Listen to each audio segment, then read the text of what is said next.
I want us to listen to a clip that has been trending for some days now. The clip is going to inform the basis of our analysis right now. I'm from Kenya. Of course, nimechoka na Zakayo. I'm from Nigeria. All Kenyan men, they're running after our life because of their women. I'm from Haiti. Of course, I used to drive a Toyota. Those are 3 US soldiers from Kenya, Nigeria, and Haiti. The one from Kenya is saying, of course, nimechoka na Zakayo. The one from Nigeria is saying, Kenyan men are after them because of their women. And the Haiti one is saying, he used to drive a Toyota. I want us to put all that into perspective for Kenyans to understand what all that means. If you are watching us but you have not yet subscribed, subscribe, give this video a like. Let's continue. From that, it's clear the world has become a global village. You cannot do something hiding at a corner, thinking that the other world will not know.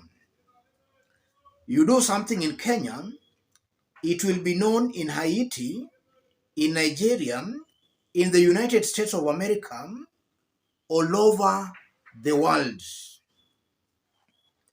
So William Ruto and his government should know that.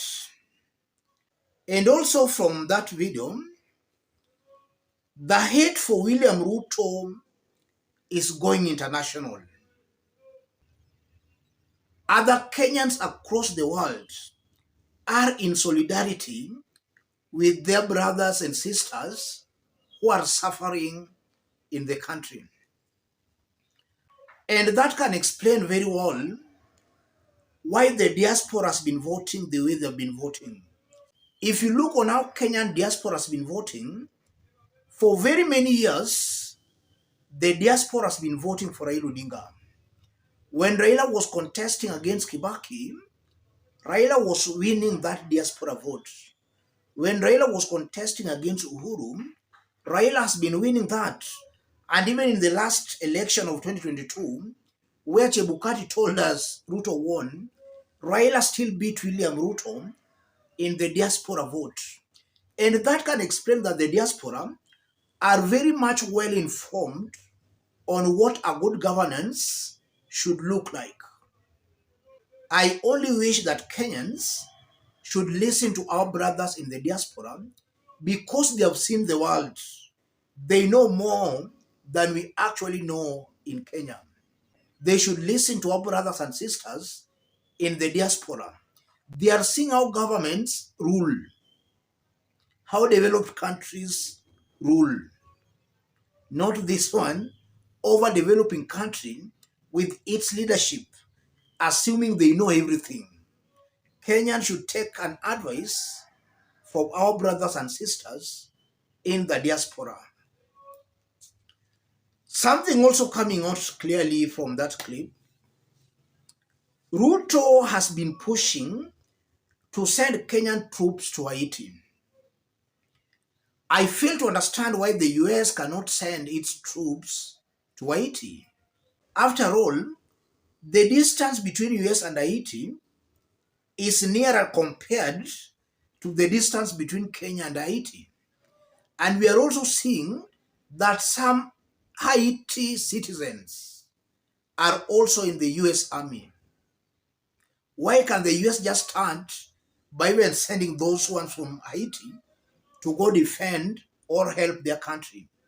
Why is William Ruto very desperate to send Kenyan troops all the way to Haiti? While it's very clear the US can do that. In fact, there are Haitis in the US military. Why can they start with those ones?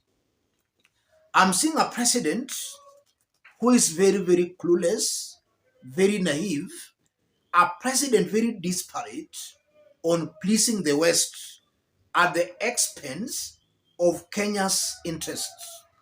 And this is why I've always maintained that Kenyans should say enough is enough. This whole stupidity by Kenya Kwanza government should be stopped. There is no way we can have insecurity in Lamu and in the North Rift, and then our police officers are being sent to be killed in Haiti.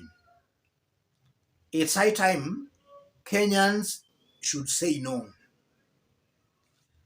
And also from that clip, I'm seeing a very high possibility where, as time goes by, William Ruto will become the laughingstock not only in Kenya but to the whole world. As he roams around the world trying to project an image of a leader who is delivering at home, it will become very clear to the international community that this is a leader who is hated in his country, a leader who is not performing in his country. So that will lower William Ruto's ratings.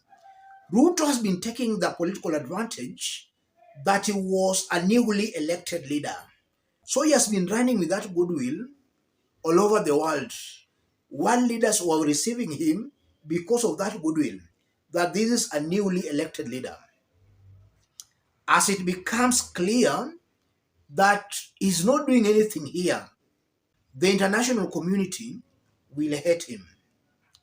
His value, his respect will come down. So it's incumbent upon William Ruto to take Kenyans seriously. If he cannot deliver here, if he cannot get respect at home, he should not think that the outside world will respect him.